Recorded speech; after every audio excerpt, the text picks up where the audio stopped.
বাংলাদেশের ৫৪ বছরের রাষ্ট্রীয় যাত্রায় বৈষম্য, দুর্নীতি আর অনিরাপত্তার প্রশ্ন বারবার উঠে এসেছে রাজনীতির মঞ্চে। এই বাস্তবতায় নিরাপদ ও মানবিক বাংলাদেশ গড়ার প্রতিশ্রুতি দিয়ে নির্বাচনী ইশতেহার ঘোষণা করেছে জামায়াতে ইসলামী। ২৬টি অগ্রাধিকার আর ১০টি প্রতিশ্রুতি। এই ইশতেহারে কি আছে আর কি বার্তা দিতে চায় দলটি? বাংলাদেশের জাতীয় নির্বাচনের আগে আগে রাজনৈতিক অঙ্গনে নতুন বার্তা নিয়ে হাজির জামায়াতে ইসলামী। ইশতেহারের নাম নিরাপদ ও মানবিক বাংলাদেশের ইশতেহার।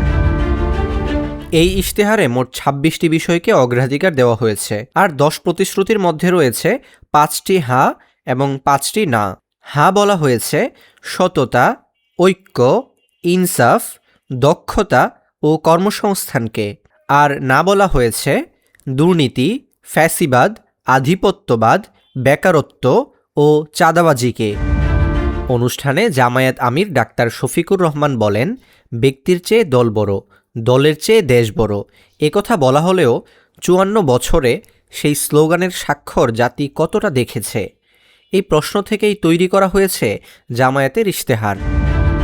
ইশতেহারে বিশেষ গুরুত্ব দেওয়া হয়েছে নারীর নিরাপত্তা ও অংশগ্রহণে।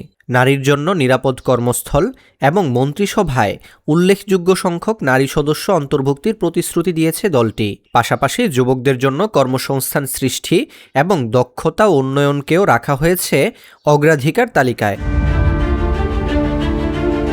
ইশতেহার প্রকাশ অনুষ্ঠানে উপস্থিত ছিলেন জামায়াত জোটের নেতারা এবং বিভিন্ন দেশের কূটনীতিকরাও। তাদের উপস্থিতিতে ডাক্তার শফিকুর রহমান স্পষ্ট করে বলেন, ইতিহাস পরস্পরের সঙ্গে যুক্ত। ৪৭ না হলে ৭১ হতো না, ৭১ না হলে ২৪ পেতাম না। তাই এই ইশতেহার শুধু জামায়াতের দলীয় কর্মসূচি নয়, এটি জাতির প্রতি আমাদের পরিকল্পনা, একটি জীবন্ত দলিল।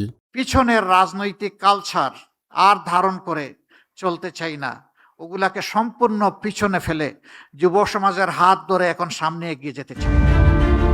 জামায়াতের দাবি, দেশ বিদেশের বিভিন্ন পেশার ২৫০-এর বেশি বিশেষজ্ঞের মতামত নিয়ে এই ইশতেহার প্রণয়ন করা হয়েছে। ইশতেহারের জন্য দলটি জনগণের আকাঙ্ক্ষা শুনেছে ও পরামর্শ নিয়েছে। জনতার কাছে তাদের অভিপ্রায়, অভিমত, আকাঙ্ক্ষা এবং তাদের পরামর্শ আমরা চেয়েছি। বিপুল সংখ্যক মানুষ, লক্ষ লক্ষ মানুষ আমাদেরকে তাদের মত দিয়ে, পরামর্শ দিয়ে সহযোগিতা করেছেন। জাতীয় স্বার্থে আপোষহীন বাংলাদেশ, এই স্লোগান সামনে রেখে স্বাধীনতা, সার্বভৌমত্ব রক্ষা, ইনসাফ ও ন্যায়ভিত্তিক বৈষম্যহীন সমাজ গঠনের প্রতিশ্রুতি দিচ্ছে জামায়াতে ইসলামী। ভোটাররা এই ইশতেহারকে কিভাবে দেখেন, আর রাজনৈতিক বাস্তবতায় এর প্রভাবই বা কতটা? সেই প্রশ্নের উত্তর দেবে আসন্ন নির্বাচন।